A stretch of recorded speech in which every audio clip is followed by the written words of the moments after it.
Krishna, Hare Krishna, Krishna Krishna,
Hare Hare, Hare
এক সময়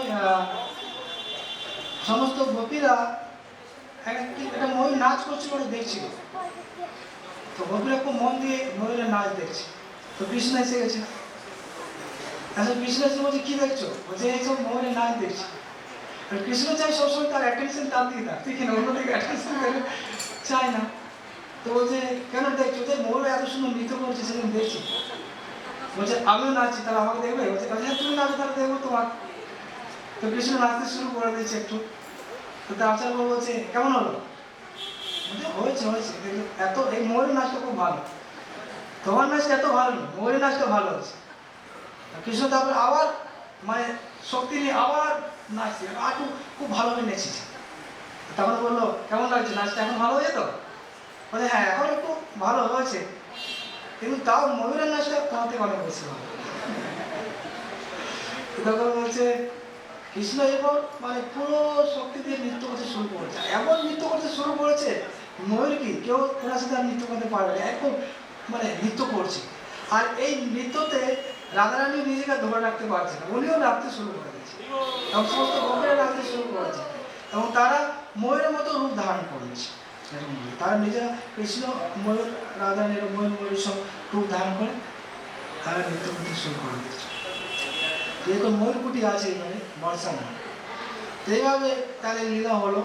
তো এইভাবে তারা বিভিন্ন রকম লীলা করে। তো একসময় কী করছিল, আটে লীলা হয়েছিল যেখানে সমস্ত গোপীরা কৃষ্ণকে নিয়ে কী করছিল, নৃত্য করাচ্ছে। তো কৃষ্ণ নাচ করছে, মানে ওই চল আজকে কৃষ্ণকে নাচাবো, কৃষ্ণ ভালো নাচ করতে পারে, কৃষ্ণকে নাচাবো। তো গ্রামের মধ্যে কী করছে, কৃষ্ণকে নাচাচ্ছে আর সব গোপীরা দেখছে। তো নাচছে নাচছে নাচছে অনেকক্ষণ নাচছে আর সব আনন্দ করছে। তো একটু পরে যশোদা মা এসছে, যশোদা মা এসে ওদের বকছে, বলছে আরে তুমি কৃষ্ণকে এত নাচাচ্ছ কিসের জন্য? আরে কৃষ্ণ সারাদিন গাভী চারণ করে এসছে, এখন ক্লান্ত হয়ে গেছে, তোমরা নাচাচ্ছ কিসের জন্য নাচাচ্ছ এত? তো রাধারানী ওরা কিছু বলছে না, কিন্তু ললিতা বললো যে এটা এটা এটা মায়ের সাথে, এটা তোমার তো কৃষ্ণ নয়, ওটা আবার কৃষ্ণ কার? এটা কার কৃষ্ণ থাকবে? ওটা আমাদের কৃষ্ণ, এটা আমাদের কৃষ্ণ। মানে কৃষ্ণ তো একটা ওরকমই লাগছে, চলছে ওরকমই নাচছে, কথা বলার ধরন ওরকম, আবার আলাদা কি? বলছে না না দেখো তোমার কৃষ্ণ তোমার বাড়িতে আছে, যাও। তো মা যশোদা বাড়িতে ফিরে এসে দেখি কৃষ্ণ শুয়ে রয়েছে। তো তখন বলছে আরে কৃষ্ণ এখানে ওই রকম, এখানে তো শুয়ে রয়েছে, আবার ওখানে দেখছি নাচছে, কি ব্যাপার? তো মা যশোদা কৃষ্ণকে নিয়ে গেছে, যে শুয়েছিল তাকে নিয়ে গেছে, নিয়ে গিয়ে বলছে আচ্ছা এদের তো কৃষ্ণ নাচছে, তো আমার কৃষ্ণ যদি নাচে একসাথে, দুজন নাচলে খুব ভালো চলবে, ঠিকই না? তো মা যশোদা বলছে ঠিক আছে, তাহলে আমার কৃষ্ণ তোমাদের কৃষ্ণের সাথে নাচবে, ঠিক আছে, তো ভালো নাচ দেখতে পাবো। তো রাধারানী ওরা বলছে না না, আরে তোমার কৃষ্ণ আমার কৃষ্ণের সাথে মিল একসাথে করবে না, ঠিক আছে না, ডিস্টার্ব হয়ে যাবে, মিশে যাবে, বুঝতে পারবো না কার কোনটা কৃষ্ণ, ঠিক না? তো বলছে আমাদের কৃষ্ণ হচ্ছে অনেক শ্রেষ্ঠ, কৃষ্ণ অনেক কিছু জানে, কৃষ্ণ কৃষ্ণকে সমস্ত দেবতার আরাধনা করে, নৃত্য করতে পটু, সব কিছু ব্যাপারে এক্সপার্ট। মা যশোদা বলছে কি আমার কৃষ্ণ কি কম নাকি? আর তোমরা জানো না 4 দিনে পুতলাকে বধ করে দেবে, তারপরে অগাসুর শকটাসুর কতকে বধ করেছে, কৃষ্ণ কি কম আছে নাকি? তো বলছে না না না আমরা কৃষ্ণকে ওর সাথে মানে একসাথে নাচতে দিতে চাই না। তো বলছে না না কিছু হবে না। তো বলছে ঠিক আছে নাচতে দিতে রাজি আছে, তবে আমাদের কৃষ্ণের কী করছে, এটা কপালে তিলক করে। তো গোপীরা বলছে আমাদের কৃষ্ণের এটা কপালে তিলক করে, তাহলে মিশবে না। তা বলছে নৃত্য, তা দুজন কৃষ্ণ নৃত্য করছে, খুব আনন্দ পাচ্ছে সবাই, এত সুন্দর নৃত্য করছে দুজন কৃষ্ণ। তো তারপর হঠাৎ কি হয়েছে, যশোদা মায়ের যে কৃষ্ণ গোপীদের কৃষ্ণের সাথে মিশে গেছে, একটা কৃষ্ণ হচ্ছে। তো এখন তো মা যশোদা দেখছি কৃষ্ণ কোথায়, তো অনেকক্ষণ নৃত্য আর কৃষ্ণ কোথায় করছে, আর গোপীরা কি করছে, নৃত্য শেষ হয়ে গেল, কৃষ্ণকে নিয়ে চলে যাচ্ছে। তো মা যশোদা বলছে আমার কৃষ্ণকে দাও, আমার কৃষ্ণকে দাও, আমার কৃষ্ণ, যেটা আমাদের কৃষ্ণ, আমাদের কৃষ্ণকে, তোমার কৃষ্ণকে নয়। এই জন্য আমি প্রথমে বলছিলাম, ঠিকই না, এই জন্য আমরা দাগ দিয়ে দিয়েছি, ঠিকই না, আমাদের কৃষ্ণের কপালে দিল গাছ, বলছে আমাদের কৃষ্ণ, তো এই কৃষ্ণকে আমরা নিয়ে যাবো। তো বলছে আমাদের কৃষ্ণ কি হলো, বলছে আমরা তো জানি না কৃষ্ণ কি হলো, আমাদের কৃষ্ণ এটা, তোমার কৃষ্ণ আমি জানি না। তো মা যশোদা তখন তো মানে বলছে আমরা কৃষ্ণকে তো তারা বাঁচতেই পারবে না, ঠিকই না। তো কৃষ্ণ হচ্ছে রাধারানী পায়ে পড়ে যাচ্ছে, বলছে তো তুই আমার কৃষ্ণকে ফিরে দাও। তো রাধারানী তো খুব পেয়ে গেছে, বলছে আরে তুমি হচ্ছে আমাদের থেকে শ্রেষ্ঠ, তুমি হচ্ছে ব্রজের, ঠিকই না, ব্রজের রানী এবং আমাদের পূজ্য, তুমি এরকম করছো, আমার তো অনেক অপরাধ হয়ে যাচ্ছে। তো বলছে যা কিছু অপরাধ হচ্ছে হোক, তোমরা কৃষ্ণকে দিয়ে দাও, তাহলে আমার অপরাধ থেকে সব মুক্ত হয়ে যাবে, ঠিক না, কৃষ্ণ ছাড়া আমি থাকতে পারবো না, আমার কৃষ্ণকে লাগবে। তো এরকম বলতে বলতে মা যশোদা অজ্ঞান হয়ে গেছে। তখন ওরা ভাবে যে কী হবে, ওরাও বুঝতে পারছে না, এটা যে কৃষ্ণের খেল না, কী হবে। তখন কৃষ্ণ বললো সব ঠিক হয়ে যাবে, তুমি মা যশোদাকে ওঠাও, সব কিছু ঠিক হয়ে যাবে। তারপর মা যশোদার কানে কৃষ্ণের নাম করেছে, মা যশোদা উঠেছে, তারপর বলছে কৃষ্ণ কোথায়, কৃষ্ণ কোথায়, কৃষ্ণ কোথায়, চিৎকার করছে। তো রাধারানী বলছে দেখো এটা হচ্ছে আমাদের কৃষ্ণ, তোমার কৃষ্ণ হয়তো অনেকক্ষণ নাচতে নাচতে ক্লান্ত হয়ে গেছে, তো ঘরের মধ্যে শুয়ে আছে, যাও, তোমার কৃষ্ণ ঘরের মধ্যে শুয়ে আছে। তো বলছে যেহেতু রাধারানী বলছে তো নিশ্চয় হবে, তো বাইরে থেকে দেখছে সত্যি করে কৃষ্ণ শুয়ে গেছে।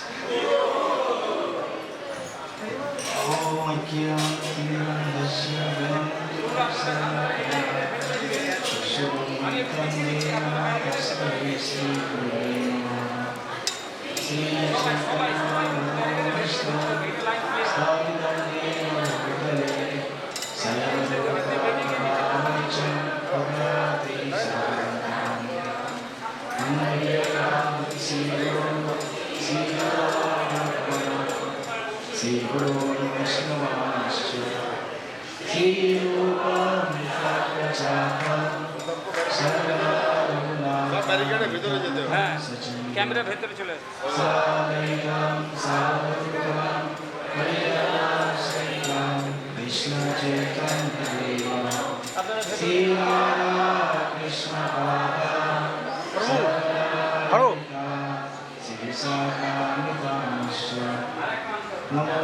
এই লাইনটা ক্লিয়ার করবেন তো।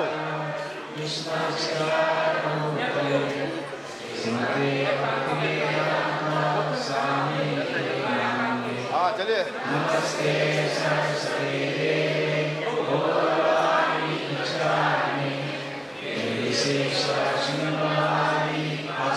এইটা কি আছে?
আপনাদের সকলকে আমরা স্বাগত জানাচ্ছি আজকে এই শুভ অনুষ্ঠানে শ্রী রাধাষ্টমী মহামহোৎসব আজকে রাধারানী শুভ আবির্ভাব তিথি শ্রীমতী রাধারানী কি।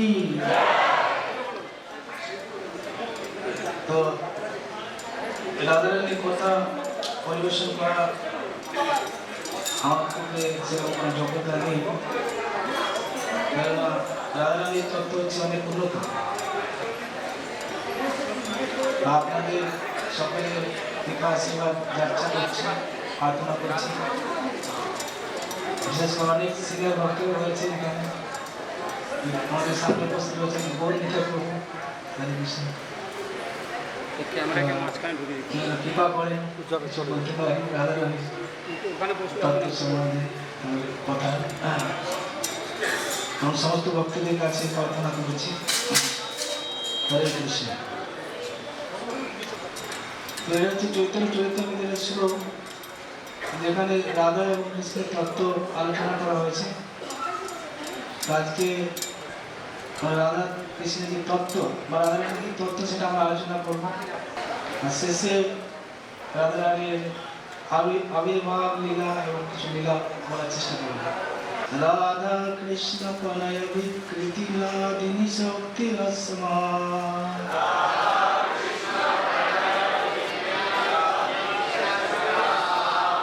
एकात्मनावपि कवि पुरदेहवतङ्गतोत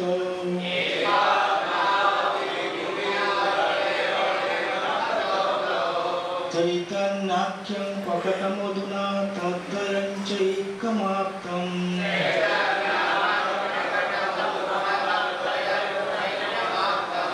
কালকে হচ্ছে রাধাষ্টমী। তো অনেক ব্যক্তি প্রশ্ন করে যে অনেক দেখা যায় যে কৃষ্ণের আরাধনা হয়, রাধা কৃষ্ণের আরাধনা তো আগে দেখা যায় না, ঠিক না? রানীর যে তত্ত্ব এটা হচ্ছে খুব গোপনীয়, এটা হচ্ছে বেদ গুহ্য, অর্থাৎ বেদের মধ্যেও এই রাধারানীর তত্ত্ব বর্ণনা করা নেই, মানে খুব গোপনীয়ভাবে আছে। এমনকি শ্রীমদ্ ভাগবতেও রাধারানীর নাম আপনারা পাবেন না, যদিও সেখানে ইঙ্গিত করা হয়েছে। একটা শ্লোক আছে যেখানে ইঙ্গিত করা হয়েছে অনায়ারাধিত নুনম, যিনি ভগবান শ্রীকৃষ্ণকে আরাধনা করতে খুব পটু, সেই গোপী যাকে নিয়ে ভগবান রাজ করতে করতে তাকে নিয়ে আলাদা একটা জায়গাতে গিয়েছিলেন সমস্ত গোপীদের চেয়ে। তো এখানে রাধারানীর নাম আসছে ইনডাইরেক্টভাবে যে তিনি ভগবানকে আরাধনা করতে দক্ষ, সেই জন্য তার একটা নাম হচ্ছে কি রাধারানী। তাই ভাগবতমে আমরা দেখতে পাই সে রাধারানীর তত্ত্ব। তো একমাত্র আমরা এই যে গৌড়ীয় সম্প্রদায় যারা, তারাই এই তত্ত্ব আমরা লাভ করতে পারছি চৈতন্য মহাপ্রভুর কৃপায়। তো বলা হচ্ছে কি যারা বিষ্ণুর ভক্ত তাদের বলা হচ্ছে বৈষ্ণব, যারা শ্রীকৃষ্ণের ভক্ত তাদের বলা হচ্ছে কৃষ্ণ, আর যারা রাধারানীর ভক্ত তাদের বলা হচ্ছে গৌড়িয়া। তো এই রাধারানীর তত্ত্ব আমরা জানতে পারছি কার কাছ থেকে? চৈতন্য মহাপ্রভু। সেই জন্য বলা হচ্ছে বাসুদেব ঘোষ তিনি গান লিখেছেন, যদি গৌর না হইত তবে কি হইত, কেমনে ধরিতাম দে রাধার মহিমা প্রেম রসের সময় জগতে জানাত কে। যদি গৌরাঙ্গ মহাপ্রভু না হতেন তাহলে কি হতো, কেমন করে আমরা এই শরীর ধারণ করতাম। রাধার মহিমা প্রেম রসের সময় জগতে জানাত কে। রাধারানীর যে মহিমা বা তার যে প্রেম ভগবানের প্রতি, তার এটা কে জানাতো যদি চৈতন্য মহাপ্রভু না আসত। তাই আমরা যেহেতু এই চৈতন্য মহাপ্রভু ধারায় রয়েছি গৌড়ীয় বৈষ্ণব পরম্পরায়, তাই আমরা এটা জানতে পারছি বা আমরা এই সুযোগ পাচ্ছি রাধাকৃষ্ণের সেবা করার। রাধাকৃষ্ণের সেবা করা হচ্ছে অনেক উন্নত মার্গে। তাই প্রভুপাদ বলছেন যে আমরা এখন যে রাধাকৃষ্ণের আরাধনা করছি বিধিভাবে, এটা প্রকৃতপক্ষে লক্ষ্মী নারায়ণের সেবা। রাধা কৃষ্ণের সেবা হচ্ছে কি রাগ ও মার্গে তাদের সেবা করে, তখন রাধা কৃষ্ণের সেবা করো না, এবং সেখানে অনেক অপরাধ হতে পারে। তাই এই জন্য রাধারানীর যে তত্ত্বটা হচ্ছে গোপনীয় তত্ত্ব, ঠিক আছে, সকলের বোধগম্য নয়। তো প্রভুপাদ একদিন রাধাষ্টমী ক্লাস দিচ্ছিলেন, তো উনি ওখানে বর্ণনা করছিলেন এরকম যে কৃষ্ণ হচ্ছে পরমেশ্বর ভগবান, কৃষ্ণ থেকে সমস্ত ব্রহ্মাণ্ড, অনন্ত কোটি ব্রহ্মাণ্ড বের হচ্ছে এবং তারপর ওনার শরীরের মধ্যে প্রবেশ করছে, তিনি সব কিছু নিয়ন্ত্রণ করছেন, ব্রহ্মা শিব সমস্ত দেবতারা তার আরাধনা করছেন। আর সেই কৃষ্ণ যিনি জগৎকে মোহিত করছেন, তিনি রাধারানীর প্রতি আকৃষ্ট হচ্ছেন, তিনি রাধারানীর দ্বারা মোহিত হচ্ছেন। তাই রাধারানীর তত্ত্বটা বুঝতে পারছি কি, এরকম করে ক্লাস শেষ হয়ে গেল, যে রাধাষ্টমী ক্লাস। তো তাই প্রভুপাদ তিনি এই তত্ত্ব, রাধারানীর তত্ত্ব বেশি বলেননি। চৈতন্য চরিতামৃতে আছে, তা আমাদের তত্ত্ব জানা উচিত। এখন আমরা তার লীলা গান শুনতে পারি, কিন্তু তত্ত্বটা কি সেটা আমাদের জানার চেষ্টা করা উচিত, এবং সেই তত্ত্বটা জানাও সহজ নয়। কৃষ্ণদাস কবিরাজ গোস্বামী বলছেন যে আমি রাধাকৃষ্ণের তত্ত্ব বর্ণনা করছি, কিন্তু এটা হচ্ছে খুব গোপনীয়। অতএব কই কিছু করিয়া নিগুড়, বুঝিবে রসিক ভক্ত, না বুঝিবে মোড়। তো আমি এই রাধাকৃষ্ণের তত্ত্ব আলোচনা করছি, যারা রসিক ভক্ত তারা বুঝতে পারবে, যারা মূঢ় ব্যক্তি তারা বুঝতে পারবে না।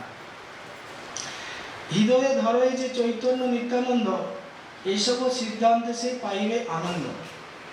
চৈতন্য মহাপ্রভু নিত্যানন্দ যিনি হৃদয়ে ধারণ করছেন, তারা এটা বুঝতে পারবে এই সিদ্ধান্ত এবং আনন্দ লাভ করবে। অভক্ত কুষ্ঠের ইথে না হয় প্রবেশ, তবে চিত্তে হয় মোর আনন্দ বিশেষ। যারা অভক্ত, যারা কুষ্ঠ মানে কি কুটির মতো ব্যক্তি, তাদের এটা বুঝতে পারবে না। তো এটা জেনে আমার আনন্দ হচ্ছে। অর্থাৎ যারা বাবার ওই ভক্ত নয়, যারা অভক্ত, তারা এই তত্ত্ব শুনলেও বুঝতে পারবে, সেজন্য এটা আনন্দ হচ্ছে। যে লাগি কইতে ভয়, সে যদি না জানে, ইহা ওই কিবা সুখ আছে তিনি বলে। তা আমার যার জন্য ভয় লাগছে, যারা অভক্তের কাছে বলবো না, রাধারানীর তত্ত্ব বা চৈতন্য মহাপ্রভুর তত্ত্ব অভক্তের কাছে বলা উচিত নয়, এটা আমার ভয় লাগছে, কিন্তু এখানে বলা আছে না, যারা অভক্ত তারা বুঝতে পারবে না, তার জন্য বলতে পারে। তো তার জন্য আমার আনন্দ হচ্ছে যে ঠিক আছে আমি বলি, যেহেতু অভক্তরা বুঝতে পারবে না, যারা ভক্ত তারা এটা বুঝতে পারবে। তো বলা হচ্ছে কি রাধা এবং কৃষ্ণ এখানে শ্লোকে রাধা কৃষ্ণ প্রণয় বিকৃতি লাদিনী শক্তি রসমা। রাধা কৃষ্ণ প্রণয় মানে হচ্ছে তাদের প্রেমে, ঠিক আছে, প্রেমের বিকার, তাদের প্রণয়ের যে বিকার, তিনি হচ্ছে লাদিনী শক্তি, এবং সেই লাদিনী শক্তি হচ্ছে রাধারানী। এবং তারা আছে রাধারানী একাত মনা বপি ভুবিপুরা দেহরদম গতৌত। যদিও তারা রাধা এবং কৃষ্ণ আলাদা আছে অনাদিকাল ধরে, তারা অনাদিকাল ধরে তারা আছে আলাদা।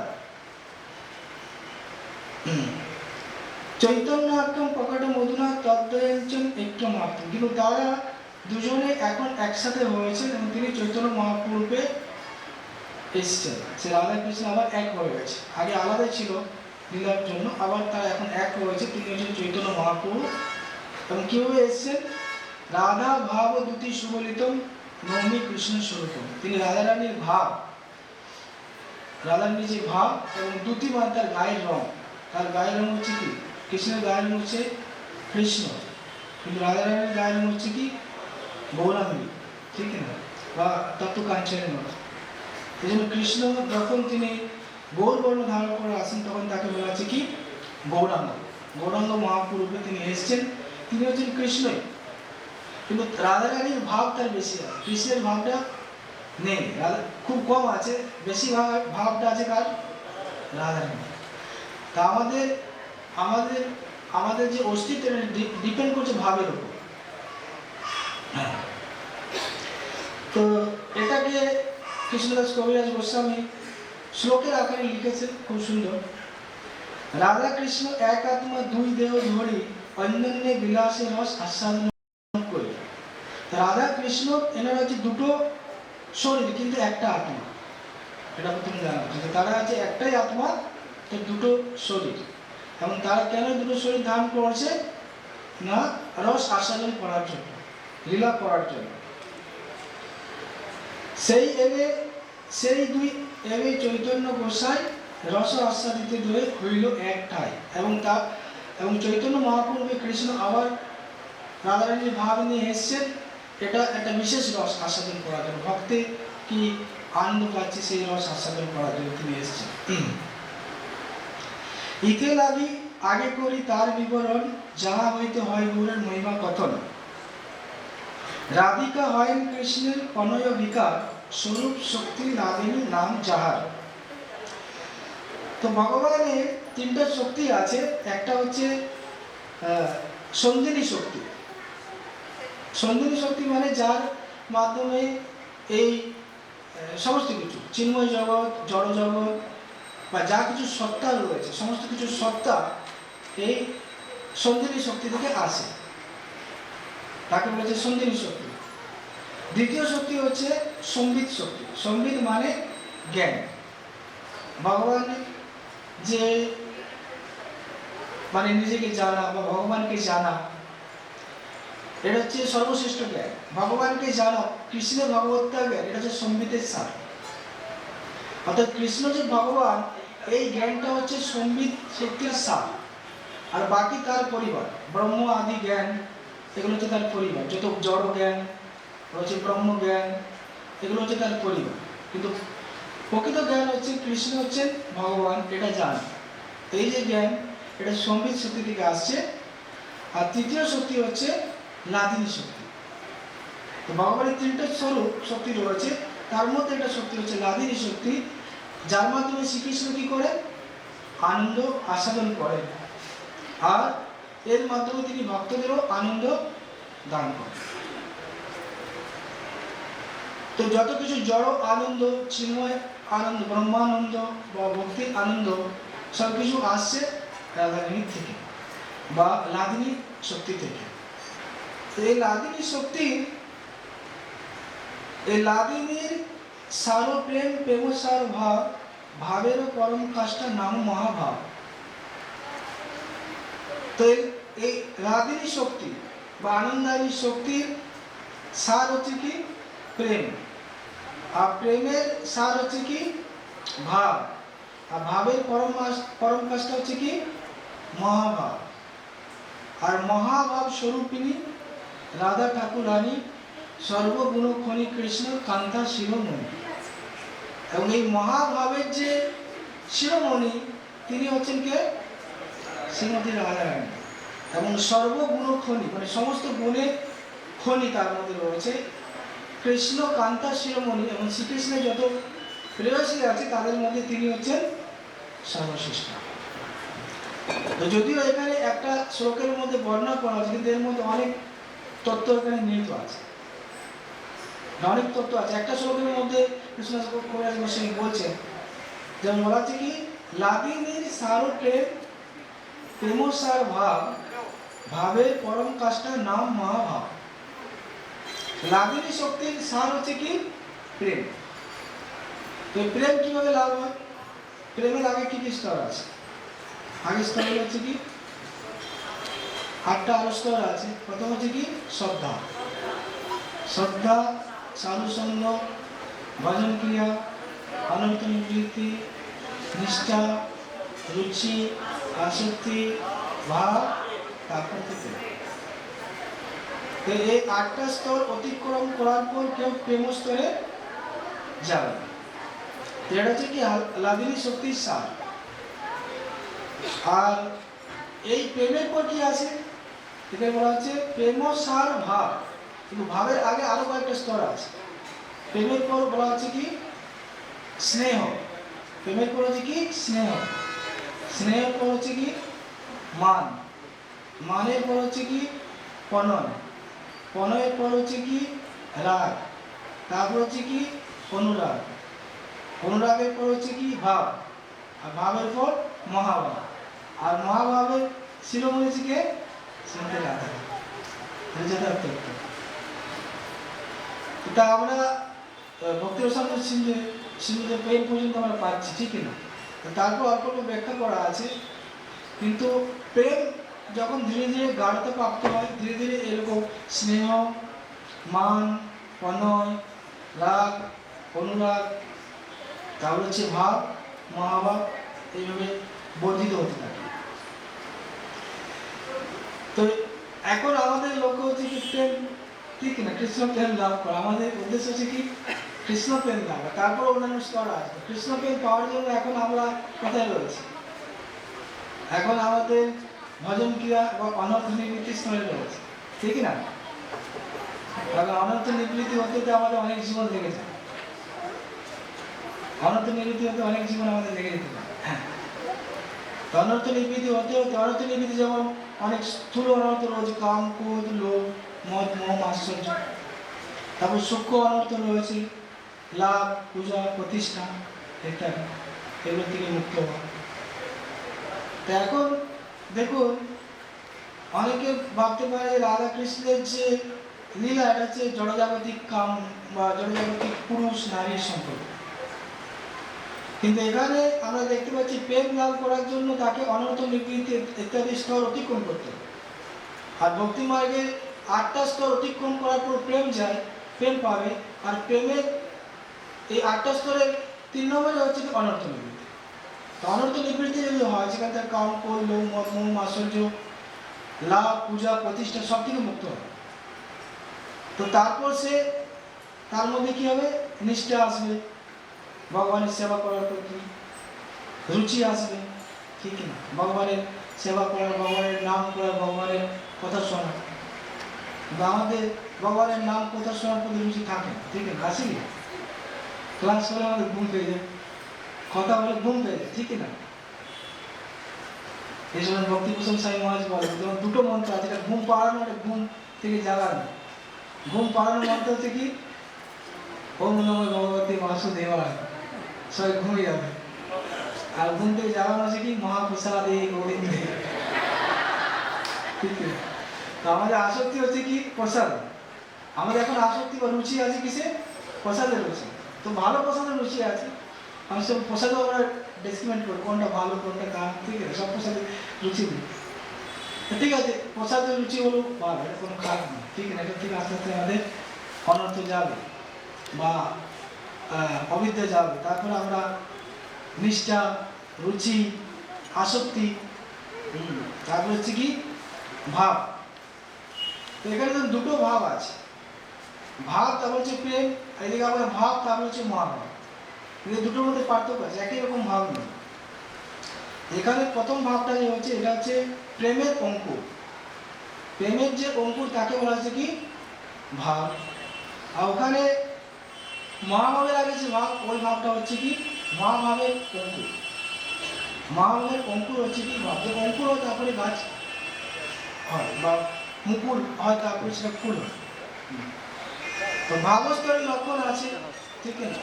ভাবস্তরের লক্ষণ বর্ণনা করা আছে, খান্তির অব্যর্থ কালত্যম, বিরক্তির মান শূন্যতা, আশা বন্ধু সমিৎকণ্ঠা, নাম গানি সদা রুচি, আসক্তি তৎ গুণাখ্যানে বসতি তৎ প্রীতি তৎ বসতি স্থলে। এইভাবে ভাব ভক্তির লক্ষণ বর্ণনা করা আছে, যে সে খান্তির অব্যর্থ কালত্যম। খান্তি মানে তার মধ্যে সহনশীলত্ব থাকবে, সব কিছু সহ্য করবে। অব্যর্থ কালত্যম, একটা মুহূর্ত সময় নষ্ট করবে না ভগবানের কথা ছাড়া, ভগবানের সেবা ছাড়া এক মুহূর্ত সময় নষ্ট করবে না। কেউ ভাব স্তরে এসে তা বোঝা যাবে, ঠিক না? তারপরে যে তার মান শূন্যতা থাকবে না, কেউ কিছু বললো সেটা চিন্তা করবে, অমানি, ঠিক আছে? অন্যকে সম্মান দেবে।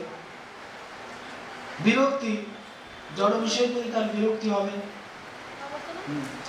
আশা বন্ধ, তার মধ্যে আশা থাকবে যে আমি একসময় ভগবানের ভক্তি লাভ করবো, ভগবানের সেবায় যুক্ত হতে পারবো, ভগবানের প্রেম লাভ করবো, এই আশা তার মধ্যে থাকবে ভাব ভক্তি। তো ভাব এই আশা বন্ধু সম্বন্ধে অনেক আছে ঘটনা, ঠিক আছে। তারপরে হচ্ছে আশা বন্ধুর সমুদ কোনটা উৎকণ্ঠিত থাকবে, নাম ও গানে সদা রুচি, নাম গানে রুচি থাকবে, ভগবানের ধামে তার বাস করতে চাইবে, ভগবানের যেখানে বসবাস করছে সে জায়গা তার প্রিয় বলে মনে হবে, ঠিক আছে। জলজাগতিক জায়গা সুইজারল্যান্ড, ঠিক আছে, অনেকে দেখতে যাচ্ছে, বা আরো অনেক কিছু প্রাকৃতিক দৃশ্য যেখানে অনেক ভালো আছে, অনেক মানুষ প্রাকৃতিক দৃশ্য দেখতে ভালো লাগে, ঠিক আছে, ট্যুরে চলে। অনেক সময় ভক্তরা বলে প্রভু এইসব তো যাচ্ছি বৃন্দাবন পুরী দ্বারকা, একটু নিয়ে চলুন না, একটু এইদিকে আর একটু উপর দিকে পাহাড়ের দিকে উটি টুটি এইসব, ঠিক আছে, যেখানে মানে শুধু এই পাহাড় তো ঘুরছে আর একটু অন্য পাহাড়ে ঘুরি, ঠিক না। তো তা ভগবানের ধাম তার আসক্তি ধাম, ভগবানের ধাম যদিও সেখানে বৃন্দাবন, বাইরের লোক মনে করে বৃন্দাবন সম্বন্ধে অনেক ব্যক্তি, একটা ব্যক্তি বিদেশে নাকি শুনেছিল বৃন্দাবন সম্বন্ধে অনেক বর্ণনা করেছে, প্রভুপাদ সেখানে ঝর্ণা প্রবাহিত হচ্ছে, সেখানে সবসময় চির বসন্ত, যমুনা প্রবাহিত হচ্ছে, পাখিরা গুঞ্জন করছে, এরকম শুনে বৃন্দাবনে এসেছিল। আর বৃন্দাবনে এসে যখন দেখছি আরে তো পুরো কিছু ধুধু মাছ, এখানে কোনো গাছও নেই, ঝর্ণা টর্ণা কিছু নেই, খুব রৌদ্র, আর এখানে শুকর ঘুরছে, ঠিক না, গাটালের মধ্যে কুকুর রয়েছে, বানর রয়েছে। ওই এসে গেছে আবার রিটার্ন টিকিট চলে এসে দিল্লি হয়ে আবার ফিরে গেল কোথায়, তার দেশে। তো তাই বিষয় হচ্ছে কি তারা বৃন্দাবনের স্বরূপ বুঝতে পারছে না, কেননা এটা বোঝার জন্য কি শুদ্ধ হতো, ভাব ভক্তের স্তরে তারা এটা বুঝতে পারে যে ভগবত ধাম হচ্ছে তার আনন্দের বিষয়, সেখানে তারা থাকতে চায়। তো এইভাবে ভাব ভক্তির স্তর কতটা উন্নত, তারপর তারা প্রেম আসছে, প্রেমের পর হচ্ছে কি স্নেহ, স্নেহ মানে যে দ্রবীভূত, অনেক সময় যেমন হচ্ছে দুধকে যদি বেশি জাল দেওয়া হয় এটা দ্রবীভূত হচ্ছে, তারপর দুধকে যখন মাখন করা হচ্ছে সেটা যেন দ্রবীভূত, ঠিক না, দুধকে মাখন করা হচ্ছে, দইকে মাখন করা হচ্ছে দ্রবীভূত। তারপর হচ্ছে কি মান, মান মান অনেক সময় আমরা দেখতে পাই ভগবানের প্রতি তারা রাগ করছে, মানে ভগবানের প্রতি অনেক সময় রাগ করছে, কিন্তু বাহ্যিকভাবে তারা ভগবানের প্রতি রাগ করছে, কিন্তু ভেতরে ভগবানের প্রতি তাদের আসক্তি রয়েছে, কিন্তু বাহ্যিকভাবে রাগ করছে, এটা হচ্ছে মান। তারপর হচ্ছে কি প্রণয়, এর থেকে উন্নত হচ্ছে কি কনষ্ট, যেখানে ভগবান এবং ভক্তের মধ্যে তার শরীর মন বুদ্ধি সবগুলো একাত্ম হয়, এবং তারও ঊর্ধ্বে হচ্ছে রাগ। রাগ মানে হচ্ছে ভগবানের জন্য সে দুঃখ পায়, ভগবানের জন্য কষ্ট পেলে তার সুখ বলে মনে হয়, এটা বলা হচ্ছে রাগ। রাগ স্তর হচ্ছে ভগবানের জন্য তারা কষ্ট পেতে রাজি আছে, ভগবানের জন্য দুঃখ পেতে রাজি আছে, কিন্তু ভগবান যদি সুখী হয়, এটা হচ্ছে রাগ স্তর। এবং তারও ঊর্ধ্বে হচ্ছে অনুরাগ, অনুরাগের স্তরে তো তাদের অনুরাগের স্তরে কি ভগবান সবসময় নতুন বলে মনে হয়, ভগবান মনে হচ্ছে একই কৃষ্ণ, কিন্তু একই কৃষ্ণ, তাদের অনুরাগের মাত্রা অনুসারে তারা ভগবানের রূপ সবসময় পরিবর্তন হচ্ছে। তো যে ভক্তের মধ্যে অনুরাগ যেরকম ভগবানের রূপটা তার কাছে সেরকম, তো অনুরাগ স্তরে যে ভক্ত রয়েছে তার কাছে ভগবান সবসময় নতুন নতুন বলে মনে হয়, এটা একটা ভাবনা। আট আছে কি ভগবানের সাথে যখন মিলন হচ্ছে সেটা মনে হচ্ছে খুব কম সময়ের মধ্যে চলে গেল, বিদ্যুতের মতো, আর ভগবানকে দেখতে পাচ্ছে না, মনে হচ্ছে একটা যুগ, একটা মুহূর্ত মনে হচ্ছে একটা যুগ। এবং তারা গোপীরা বর্ণনা করছে কোটি চোখ নাই দিল দৃঢ় মাত্র দুই, তা তো নিমেষ করে, এরকম বলা আছে, কি দেখি এরকম বলছে, যেখানে বলা হচ্ছে যে ভগবানের রূপ কি দেখবো, দুটো চোখ দেওয়া হয়েছে, কোটি কোটি চোখ লাগে, আর তাতে নিমেষ দিয়েছে অর্থাৎ পলক পড়ছে, তো ভগবানকে কি দেখবো, এটা হচ্ছে অনুরাগ স্তরের ভক্তের লক্ষণ, যে তারা ভগবানকে একটা মুহূর্ত পলকে পড়ার মতো সময় তারা অপেক্ষা করতে পারে, তার কাছে মনে হচ্ছে যুগ যুগায়িত নিমেষে, এটা হচ্ছে অনুরাগ। তারপর হচ্ছে ভাব, এবং ভাবের পর হচ্ছে কি মহাভাব। তো এখানে যারা দাস্য স্তরে ভক্ত তারা রাগ ভক্তি করে থাকে, এবং যারা সখ্য এবং বাৎসল্য তারা তারা হচ্ছে ভাব ভাব স্তর পর্যন্ত তারা না সক্রিয় বাসক হচ্ছে অনুরাগ, আর গোপীরা হচ্ছে কি মহাভাব, আর মহাভাবের শ্রেষ্ঠ হচ্ছে রাধারানী। তো রাধারানী হচ্ছে সমস্ত সবাইকার মধ্যে শ্রেষ্ঠ, কারণ সেটা আবার অনেক ভাগ আছে, এগুলো তো অনেক ডিটেলস, যেগুলো আমরা বুঝতেও পারবো না। তো সেখানে বলা হচ্ছে কি যে মহাভাবের 3টা ভাগ আছে, 2টো ভাগ, রূঢ় অধিরূঢ়, আবার অধিরূঢ় 3টা ভাগ, মাদন মোহন আর মাদনাক্ষ, এরকম আছে। মাদনাক্ষ মহাভাব মানে হচ্ছে রাধারানীর মধ্যে একমাত্র আছে, আর কারোর মধ্যে নেই। অন্যগুলো সব কিছু হয়তো কারোর মধ্যে আছে, চন্দ্রাবলীর মধ্যেও আছে, কিন্তু মাদনাক্ষ মহাভাব একমাত্র রাধারানীর মধ্যে আছে। সেটা হচ্ছে কি, সেটা হচ্ছে মিলন এবং বিরহ, এই দুটো একই সাথে অনুভব। সে সময় একটা লীলা আছে, যখন এক সময় মানে সংকেত আছে নন্দগাঁও এবং বর্ষার মাঝখানে, তো ওখানে রাধাকৃষ্ণের মিলন হয়েছিল। তো ওখানে রাধারানী কৃষ্ণের কাছে সাহিত্য ছিল, কৃষ্ণের কাছে, আর ওখানে একটা ভ্রমর উঠছিল, ভ্রমর উঠে রাধারানীর মুখের মধ্যে বসছিল। তো ভাবছিল এটা হচ্ছে প্রস্ফুটিত কর্তব্য। তো রাধারানীর মুখে ডিস্টার্ব হচ্ছে, তার জন্য তিনি ভ্রমরটাকে ওড়াচ্ছিল। তখন ওখানে মধুমঙ্গল ছিল, মধুমঙ্গলকে ডিস্টার্ব করছে, তো মধুমঙ্গল ওই ভ্রমরটাকে উড়িয়ে দিয়ে চলে এসছে, মানে ঘুরে লাঠি নিয়ে ঘুরে দাঁড়িয়ে দিয়ে এসছে। তো তারপর যখন ফিরে এসে বলছে মধুসূদন চলে গেছে, তখন রাধারানী ভাবছে যে কৃষ্ণ হয়তো চলে গেছে, কিন্তু যদিও কৃষ্ণ তার পাশেই বসে রয়েছে, কিন্তু তার কৃষ্ণ চলে গেছে তখন তার কান্না শুরু হয়ে গেছে। এত কান্না হচ্ছে, তার চোখ দিয়ে এত জল পড়ছে, পুরো নদীর মতো প্রবাহিত হচ্ছে। কৃষ্ণ দেখছে আরে আমি তো রয়েছে সঙ্গে, তার সাথে এরকম কান্না করছে। তো কৃষ্ণ ওটা দেখে ওনার মধ্যে তার চোখের জল আসছে, ওনারও চোখের জল পড়তে থাকবে। এবার দুজনকার প্রেমের যে চোখের জলে একটা কুণ্ড হয়ে গেল, সেটা হয়ে গেল কি প্রেম সরোবর। তো সেই প্রেম সরোবর এইভাবে তৈরি হলো, যেটা মানে হচ্ছে কি একই সাথে দুটো জিনিস তারা অনুভব করছে। তো তাই এটা হচ্ছে রাধারানীর তত্ত্ব, যেটা হচ্ছে কতটা হাই উচ্চ তত্ত্ব, সেটা আমরা বোঝা উচিত তত্ত্বগতভাবে। তো বলা হচ্ছে কি, তাই এই যে রাধা এবং কৃষ্ণের যে প্রেম বা তাদের মধ্যে যে সম্বন্ধ, এটা জড়জাগতিক নয়। কারণ তার জড়জাগতিক জিনিস তো অনেক আগেই তারা ছেড়ে আসছে, তারপর তো তারা প্রেম বা ইত্যাদি স্তরে আমরা দেখতে পাই। মহাপ্রভু তিনি এই কারণে স্ট্রিক্ট ছিলেন এইসব ব্যাপারে, ঠিক না, জড়জাগতিক বিষয়। এবং সুদেব গোস্বামী যারা হচ্ছে আত্মারাম ব্যক্তি, তারা পর্যন্ত এই সমস্ত লীলা আস্বাদন করছেন। হ্যাঁ, তো তাই মহাপ্রভু এই লীলা আস্বাদন করছেন। তিনি বলছেন আরাধ্য ভগবান বজেশ তনয় তদ্ধাম বৃন্দাবনম রম্যা কাচিত বজবধু বর্গেন যা কল্পিতা। তো উনি বলছেন যে বজবধু যারা গোপিকা, ওনাদের যে পন্থা, ওইভাবে সেবা করা হচ্ছে সর্বশ্রেষ্ঠ। তো তাই মহাপ্রভু এই সমস্ত জিনিস আস্বাদন করে, কোনো জড়জাগতিক জিনিস না, এটা আমাদের জানা। জড়জাগতিক কোনো ভালোবাসা বা এরকমই নয়, এটা হচ্ছে কি প্রেম। তো প্রেম বলতে কি বোঝাচ্ছে সে সম্বন্ধে এখানে ব্যাখ্যা করছে। কাম এবং প্রেম দুটো জিনিস, আলাদা জিনিস। এখানে বলছি কাম প্রেম ও দুহাকার বিভিন্ন লক্ষণ, লোহা আর হেম জেসি স্বরূপে বিলক্ষণ। কাম আর প্রেম দুটো হচ্ছে এরকম, দুটো আলাদা, একটা যেমন হচ্ছে লোহা আর একটা হচ্ছে সোনা। তো তারপর তিনি বলছেন আত্মেন্দ্রিয় প্রীতি বাঞ্ছা তারে বলি কাম, ঋষিমেন্দ্রিয় প্রীতি ইচ্ছা ধরে প্রেম নাম। তো এটা হচ্ছে কি কোনটা কাম কোনটা হচ্ছে প্রেম, এটা হচ্ছে ব্যারোমিটার, এটা দ্বারা আমরা মাপতে পারবো।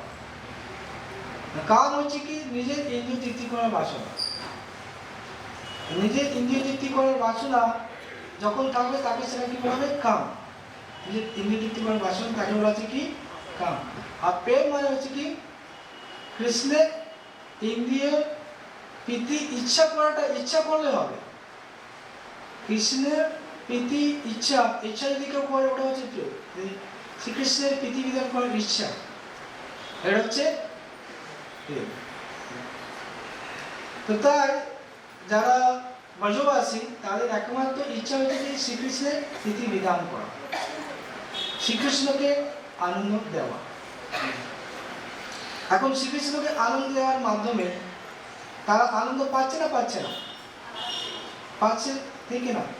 তো তারা বলেছে তারা নিজেরা অনেক সময় সাজছে না ভাই উপরে সাজছে, তো তাহলে তারা নিজের জন্য সাজছে তো নাকি? এটা কি কৃষ্ণের জন্য হলো নাকি? নিজে তো সাজছে না, তারা যে সাজছে বা যা কিছু করছে কৃষ্ণের প্রীতিবিধান, কৃষ্ণ দেখলে আনন্দ পাবে এই জন্য তারা সাজছে, নিজের ইন্দ্রিয় তৃপ্তির জন্য নয়। কৃষ্ণ দেখলে আনন্দ পাবে সেই জন্য তারা সাজছে। এবং তার আনন্দ তারা কি করে পাচ্ছে না? কৃষ্ণ যখন দেখছে তাহলে কৃষ্ণের আনন্দ থেকে তারা আনন্দ পাচ্ছে। তাদের আনন্দটা হচ্ছে কি? কৃষ্ণের আনন্দ দেখে তারা আনন্দ পায়। এখন এটা বোঝা কঠিন। যেমন ধরুন আমাদের রান্না করছি, ঠিকই না, ভালোভাবে রান্না করেছে, বিভিন্ন ফিস্ট আইটেম রান্না করবে, এটা আমরা বুঝতে পারি। ফিস্ট আইটেম রান্না করে আপনি ভক্তদের পরিবেশন করছেন, ভক্তরা গ্রহণ করছে, আপনি কিছু খেলেন, ভক্তরাই খেলো, তো ভক্তরা দেখলে আনন্দ পাচ্ছে, ওটা দেখে আপনি আনন্দ পান, এটার মধ্যে কোনো প্রবলেম আছে কি? তো এটা হচ্ছে কি প্রেম। অর্থাৎ আপনি রান্না করছেন কিন্তু আপনার ইচ্ছা নেই ওটা আমি টেস্ট করবো কি রান্না হয়েছে, ঠিক না? এখানে যারা ভগবানের জন্য রান্না করেন তারা টেস্ট করতে পারে না, ঠিক আছে? যারা পূজারী, যারা মাতা যারা রান্না করে তারা তো টেস্ট করে, জানি না, মাঝে মাঝে তো টেস্ট করায় ওনারে যে কোনটা ভালো হচ্ছে না খারাপ হচ্ছে, নুন বেশি হচ্ছে লেগে আছে, মাঝে মাঝে টেস্ট করায় সেটা দেখার জন্য। কিন্তু সাধারণত তারা রান্না করেন কিসের জন্য? ভগবানের জন্য। এরকম না আমি রান্না করে খাবো, বাড়িতে আমাদের কি ভাবনা থাকে, অনেক সময় থাকে, ঠিক আছে? আমরা যেটা খেতে ভালোবাসি সেটা ভগবানকে দিই বা সেটা টেস্ট নেওয়াটা আমাদের ভাবনা থাকে। তাদের ভাবনাটা হচ্ছে কি না ভগবান এটা গ্রহণ করবে বা তার টেস্ট কি হলো সে দেখার দরকার নেই, ভগবান কিরকম ভালো লাগছে কিনা ভগবান নেবে। ভগবান খাওয়ার পর আনন্দ হলো, ভগবান খুশি, ওটা দেখে তারা আনন্দ পাচ্ছে, ভগবানকে আনন্দিত দেখে তারা আনন্দিত হচ্ছে। তো এটা বলা হচ্ছে কি, এটা হচ্ছে প্রেম। তো তাই এই যে প্রেম, এই প্রেমের প্রতিদান ভগবান দিতে পারছে না, এই ভালোবাসার প্রতিদান দিতে পারছে না। এই জন্য ভগবান গীতায় প্রতিজ্ঞা করেছে, কি বলেছেন? যে যথামাম প্রপদ্যন্তে তাং তথৈব ভজাম্যহম মম বর্তমানুবর্তন্তে মনুষ্য পার্থ সর্বস্ব। যে আমাকে যেরকমভাবে ভজনা করে আমি তাকে সেরকম প্রতিদান। অর্থাৎ ভগবানকে কেউ যদি 20% দেয় ভগবান তাকে 20% দেবে, ভগবানকে 30% দেবে ভগবান 30% দেবে, ভগবানকে যদি 100% দেয় ভগবান তাকে 100% দেবে। অনেক সময় বলা হচ্ছে ভগবান কি করে, কেউ 1 পায় বলে ভগবান 10 পায় গিয়ে যায়, ভগবানের বেশি দেয় ভগবান। তাই ভগবানকে যে ভক্তি করছে, ভালোবাসা দিচ্ছে, তার তিনি ততটাই প্রতিদান দেন। কিন্তু তিনি ব্রজগোপিকাদের কাছে উনি ওখানে তার প্রতিজ্ঞাটা ভেঙে গেছে, তিনি পাচ্ছেন না। ব্রজগোপিকাদের কাছে তিনি ওরা পাচ্ছেন না, কেন? তিনি সেখানে স্যারেন্ডার হয়েছেন, তিনি বলছেন নপারে অহম নিরবধি সংযুজাম সসাধু কীর্তম বিবুধা আয়ুষ অপিবা যা মা অবজনম দুস্তর গেয় শৃঙ্খলা সংবিষ্ট তদব প্রতিজাতু সাধনা। উনি বলছেন ন পারে অহম, আমি পারছি না, আমি প্রতিদান দিতে পারছি না ব্রজগোপিকাদের সেবার। কেন? সেটা আবার দেওয়ার মতো কোনো শক্তি নেই আমার কাছে। তো সেই জন্য আমি যদি ব্রহ্মারও আয়ুষ্কাল পাই এবং তাদের যদি সেবা করি তাহলে তাদের প্রতিদান দিতে পারবো না। সেই জন্য তাদের জন্য সুবিধা হবে, তারা যে আমার সেবা করছে এই সেবা করে আনন্দিতেই থাকুক, সেবার আনন্দিতেই থাকুক এবং এটি সন্তুষ্ট থাকুক, আমি তাদের প্রতিদান দিতে পারবো। দেখুন ভগবান পর্যন্ত প্রতিদান দিতে পারছেন, ভগবান পারে এরকম কিছু নেই, কিন্তু ভগবান এখানে পাচ্ছে না তাদের প্রতিদান দিতে। তার কারণ হচ্ছে কি না, বর্ণনা করছেন যে ব্রজগোপিকাদের বা ব্রজবাসীরা তারা ভগবানের কাছে কোনো জড়জাগতিক জিনিস চাইছে। আমরা ভগবানের কাছে চাইছি কি ছোটো ছোটো জিনিস চাইছি, দিয়ে দিচ্ছি আমার যা চাইছি। আমার গাড়ি লাগবে, প্রমোশন লাগবে, বাড়ি লাগবে, ঠিক না, আমার পজিশন লাগবে, এগুলো তো ভগবান তাড়াতাড়ি দিয়ে দিচ্ছে, ঠিক না, ভগবান বেশি সব কষ্ট লাগছে না। কিন্তু ব্রজবাসী এনাদের কোনো জড়জাগতিক জিনিস চাহিদা নেই, তারা কী দেবে? তারা তো চাইছে না ধরুন ন জন, তারা চাইছেন তো কী দেবে? দেওয়ার কিছু নেই। তো তারপর তাও ভগবান খোঁজ করে কখন একটু সুযোগ পেয়ে যায়, চেষ্টা করে, ঠিক না। কালকে যেমন আচার্য বর্ণনা করছিলেন, রূপ গোস্বামী চিন্তা করছেন, ওনার নিজের জন্য না, উনি চিন্তা করছিলেন সনাতন গোস্বামী ওনার বড় ভাইকে ডাকছেন, একটু যদি ক্ষীর খাওয়াতে পারতাম খুব ভালো হতো, ঠিক না, একটা ভালো জিনিস খাওয়ালে ভালো হতো, এই মনে তার ইচ্ছা হলো, তার নিজের জন্য নয়, তার দাদার জন্য, ভক্ত সেবা, ঠিক না। তো সবসময় রাধারানী চলে এসেছে, একটা বাচ্চা মেয়ের রূপ নিয়ে। তারপরে এসে বললো, বাবা এইসব চাল, দুধ, তারপর হচ্ছে ঘি, মধু, কাজু, কিশমিশ সব নিয়ে এসছে, বলছে এগুলো আপনারা এই করুন, ভগবানকে ভোগের প্রসাদ পান। তাও তো উনি ব্যস্ত ছিলেন, উনি তো মন্ত্র রচনা করতেন। তখন বললো, ঠিক আছে আপনি ব্যস্ত আছেন, আমি তাড়াতাড়ি রান্না করে দিচ্ছি। তো বলছে ঠিক আছে, রান্না করে দিই। তো উনি সব তাড়াতাড়ি রান্না করে দিয়ে চলে গেছে। তারপরে যখন সনাতন গোস্বামীকে দিয়েছে, সনাতন গোস্বামী টেস্ট করছে, তখন উনি বলছে এটা তো কোনো জড়জাগতিক টেস্ট লাগছে না, আধ্যাত্মিক টেস্ট লাগছে। তোমরা এটা পাওয়ার পরেই তার শরীরের মধ্যে শিহরণ লাগছে। তখন বলে কীভাবে পেলে এটা? তখন উনি বললো, এটা মেয়ে ঈশ্বর দিয়ে গেল, আমি ইচ্ছা করছি না। এটা মেয়ে নয়। তো বললো, বলছে ও কোথায় বাড়ি? বললো এই তো পাশের বাড়িতে, বললো পাশের গ্রামে ওনার বাড়ি, ওদের গাভীতে বাচ্চা হয়েছে।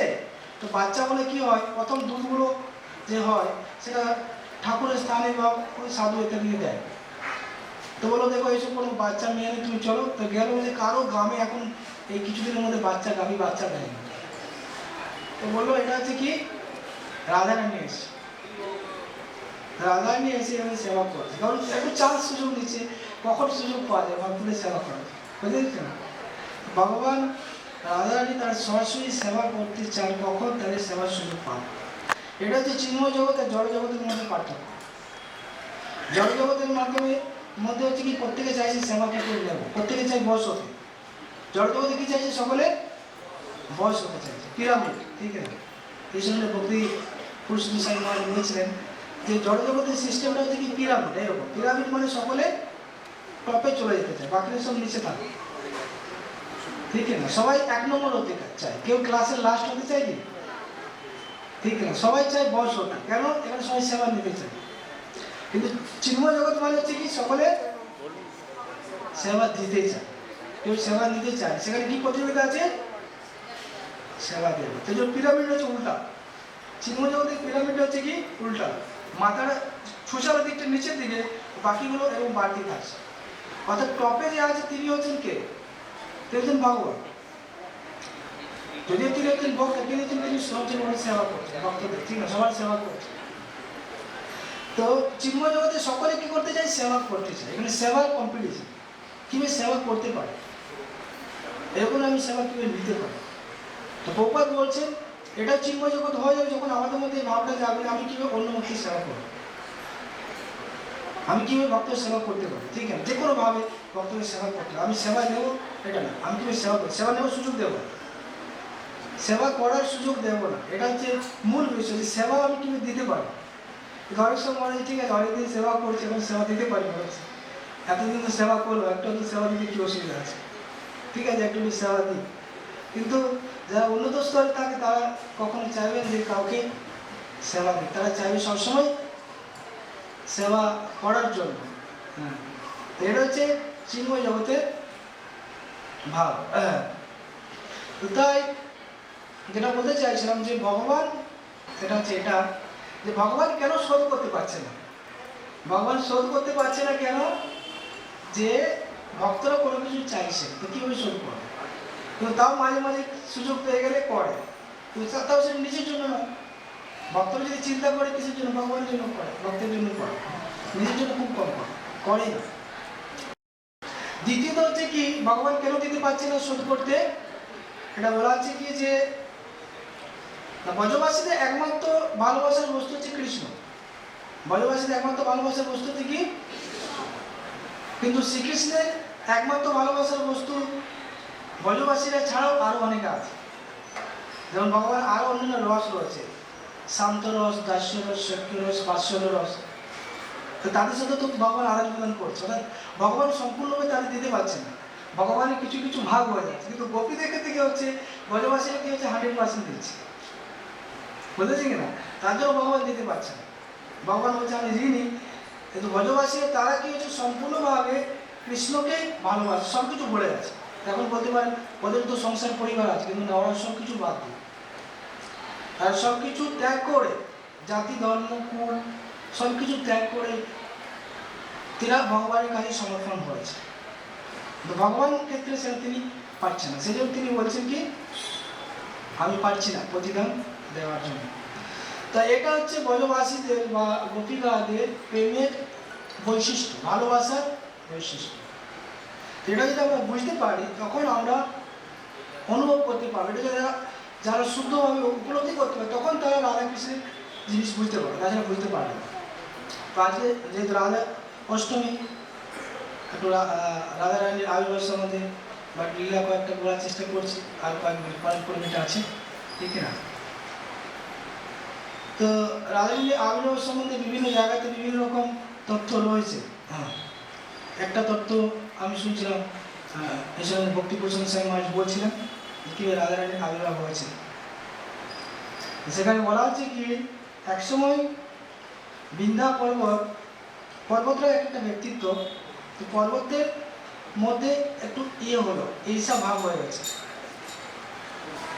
হিমালয় একটা পর্বত, তার কন্যা হচ্ছে কে? পার্বতী, আর পার্বতীর পতি হচ্ছে শিব। তো বৃন্দা পর্বত ভালো, আরে হিমালয় কন্যা তা হচ্ছে শিবজির সাথে বিয়ে হয়ে গেল, ঠিক না? তো ওনার জামাই কত মানে শ্রেষ্ঠ, মহাদেব, দেবাদিদেব মহাদেব, যত দেবতা আছে সবার শ্রেষ্ঠ হচ্ছে কি মহাদেব। ওনার উপরে কেউ নেই, ওনাকে তিনি জামাত রূপে পেয়েছে।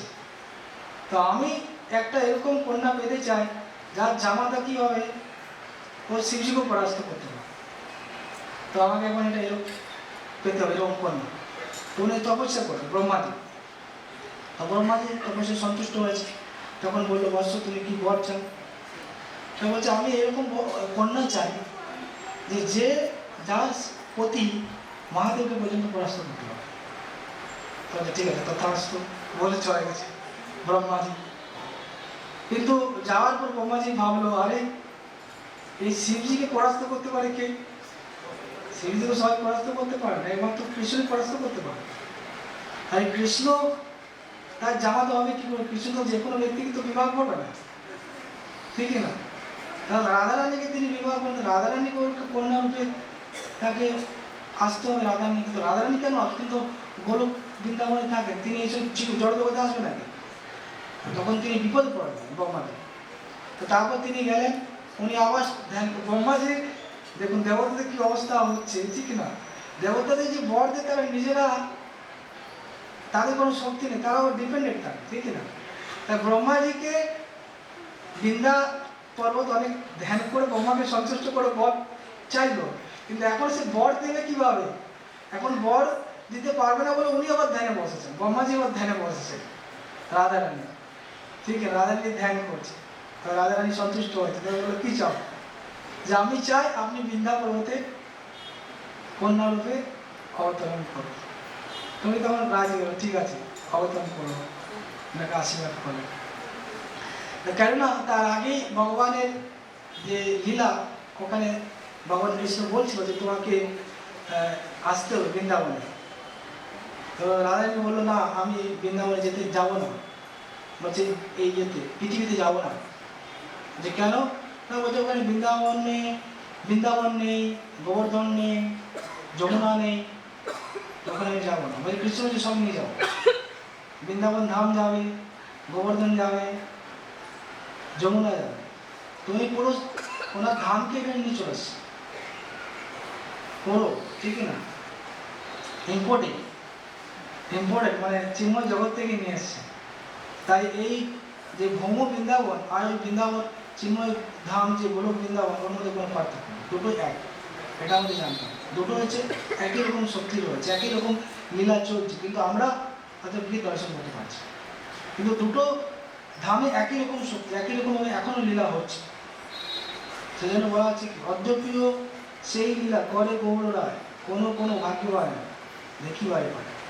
তো যারা শুদ্ধ মহাত্মা, শুদ্ধ চেতন সম্পন্ন, তারা এই লীলা দর্শন করতে পারে। তো তখন তারপরে রাধারানী বললো যে ঠিক আছে আমি যেতে পারি, আর একটা আমার শর্ত আছে। কি শর্ত? আমি গিয়ে কোনো তোমার ছাড়া আমি কাউকে দর্শন করবো না। বলে ঠিক আছে, এটাও হয়ে যাবে, এটাও হয়ে যাবে। এটা আশীর্বাদ তিনি দিয়েছেন। তো সেটা পরে লীলা হবে বলবো। তো উনি হ্যাঁ, তো এদিকে কি হলো, যখন কংস দেবকী হ্যাঁ অষ্টম পর্ব যখন বসুদেব নিয়ে এলো যোগমায়াকে গোকুল থেকে মথুরায়, এবং কংস যখন তাকে মারতে যাচ্ছে তখন অষ্টভুজ রূপ ধারণ করে বললো যে তোমাকে যে মারবে অলরেডি জন্ম হয়ে গেছে, তুমি হচ্ছে মূর্খ, ঠিকই না? গোকুলে জন্ম হয়েছে। তো তখন বললো যে 10 দিনের মধ্যে যতগুলো ছেলে হয়েছে জন্ম সবকে মেরে ফেলো। আর যেহেতু কৃষ্ণ এসছে এবং তার শক্তি এসেছে, তাই যত মেয়ে আছে সব মেয়েগুলোকে নিয়ে আসে, মানে কৃষ্ণের শক্তি আছে, তাদের সাথে বিবাহ করো, এটা হচ্ছে কংসের কাজ। তো সেই জন্য পুতনা কি করছে, যতগুলো ছেলে আছে মেরে ফেলছে, আর যত মেয়ে আছে ধরে নিয়ে আসছে। তো এখন এই বৃন্দা পর্বতে দুটো মেয়ে হয়েছে, একটা যে রাধারানী, আর একটা যে চন্দ্রাবতী। তারা খুব দেখতে খুব সুন্দর, এবং তাদের উৎসব হচ্ছে, তাদের বিভিন্ন ব্রাহ্মণরা এসছে, কারণ বৈদিক মন্ত্র উচ্চারণ হচ্ছে, বিভিন্ন সবাই মানুষ ব্যস্ত।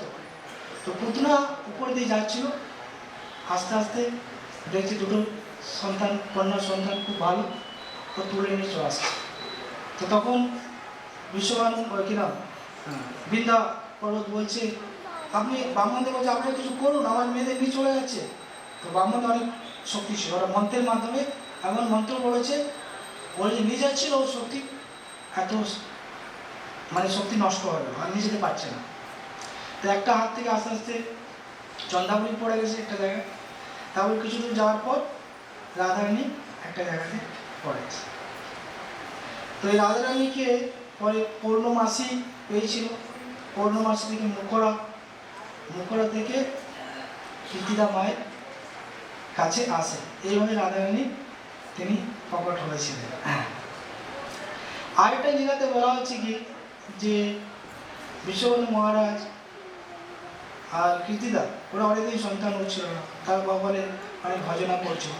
তারপরে বিশ্ববন্ধু মহারাজ একসময় স্নান করতে গিয়েছিল যমুনার ধারে, তখন তিনি ইয়ে দিয়েছিলেন, আগে জায়গাটার নাম কি, বর্ষানার আগে যেখানে ছিলেন, হ্যাঁ জাবর, হ্যাঁ রাবেল, ইয়েস। তো রাবেলে ওখানে পাশে দেখুন যমুনা প্রবাহিত হচ্ছে, তো ওখানে উনি স্নান করতে গিয়েছিলেন, তখন ওখানে ছিলেন রাবেলে। তো দেখছি একটা সহস্র পাপড়িযুক্ত পদ্ম ফুল, এবং তার মধ্যে একটা খুব সুন্দর দীপ্তিমান একটা কন্যা রয়েছে, তার গায়ের রঙ হচ্ছে সোনার মতো, গলিত সোনার মতো রূপ, তার থেকে জ্যোতি বিচ্ছুরিত হচ্ছে। আর সেই পদ্মটা আস্তে আস্তে বিশ্ববন্ধু মহারাজের দিকে আগে এসেছে, আবার দেখে খুব সুন্দর একটা সোনার কর্ণের মেয়ে, ওটাকে নিয়ে এসে তিনি কীর্তিদাকে দিলেন, এবং কীর্তিদাকে খুব আনন্দ করেন তাদের কন্যা সন্তান লাভ হয়। তো তা আমরা দেখতে পাই ভগবান যারা শক্তি, এইভাবে সাধারণভাবে মানুষের মতো তারা প্রকট হয় না, এরকম গর্ভ থেকে জন্ম হচ্ছে না। বিশেষ করে রাধারানীর বা শক্তি তত্ত্বের ক্ষেত্রে দেখতে পাচ্ছি তারা সরাসরি প্রকট হয়েছে। যেমন সীতাদেবী, জনক মহারাজ জমি কর্ষণ করেছিল, তারপরে একটা বাক্স বেরোলো, ওখান থেকে সীতাদেবী প্রকট হবে। রাধারানী নাকি এরকমভাবে প্রকট হয়েছে বলা আছে আরেকটা পুরাণে, যে বিশ্ববন্ধু মহারাজ যে করছিল তারপরে ওখান থেকে প্রকট হয়েছে হালের মাথা থেকে। এইভাবে রাধারানী প্রকট হন, কিন্তু তাদের খুব আনন্দ, কিন্তু একটা দুঃখের কারণ হচ্ছে কি তাদের চোখ বন্ধ, তো মেয়ে হচ্ছে অন্ধ, দেখতে পাচ্ছে না, তার জন্য তাদের মনে হচ্ছে খুব দুঃখ। তো সেই জন্য তো একসময় কি হয়েছিল,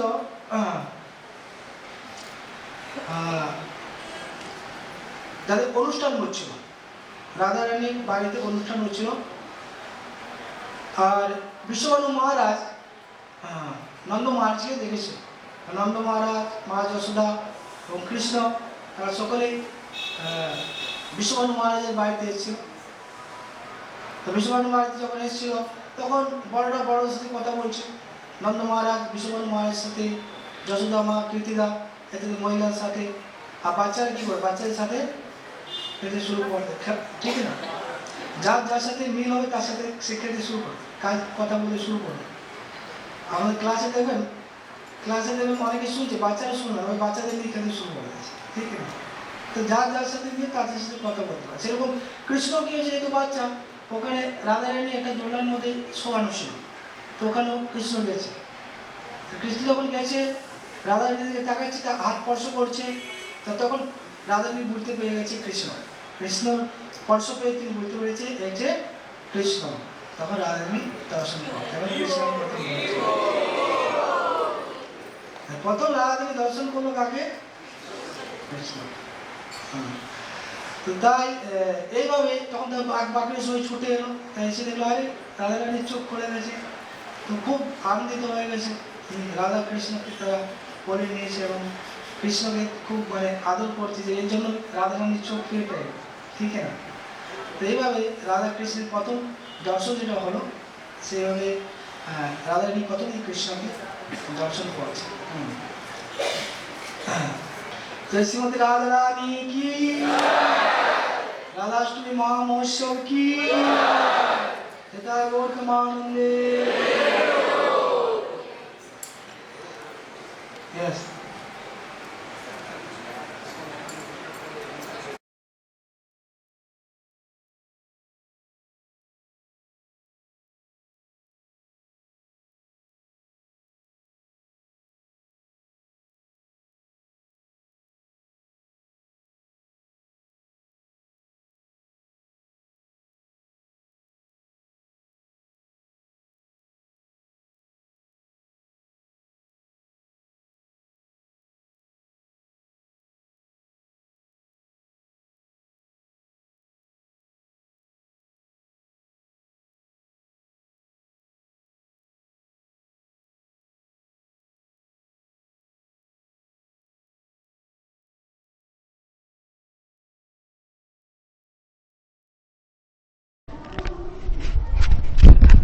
जय श्री कृष्ण चैतन्य प्रभु नित्यानंद ईश्वर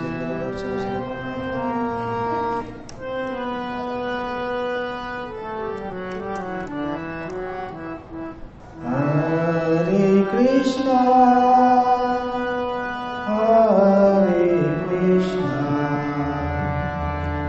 Krishna Krishna Hare Hare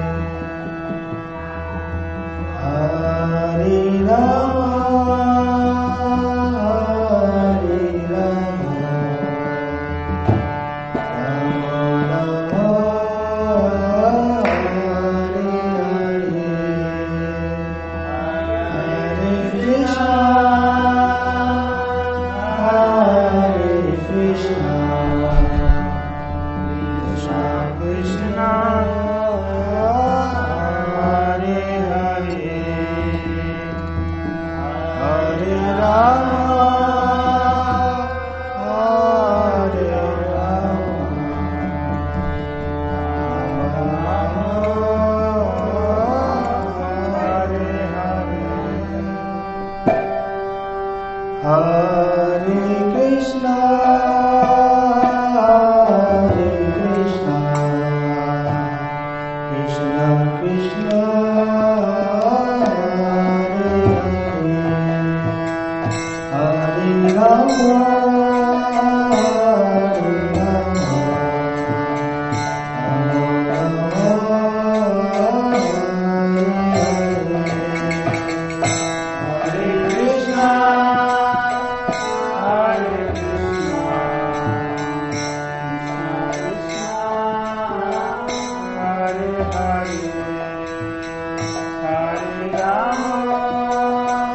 Hare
Attention please.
Hare Rama, Hare Rama, Rama Rama, Hare Hare, Hare Krishna, Hare Krishna, Krishna Krishna, Hare Hare, Hare Rama, Hare Rama, Rama Rama,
महाराज की जय। समवेत भक्तवृंद की जय। ताय गुरु भगवान की हरि ओम।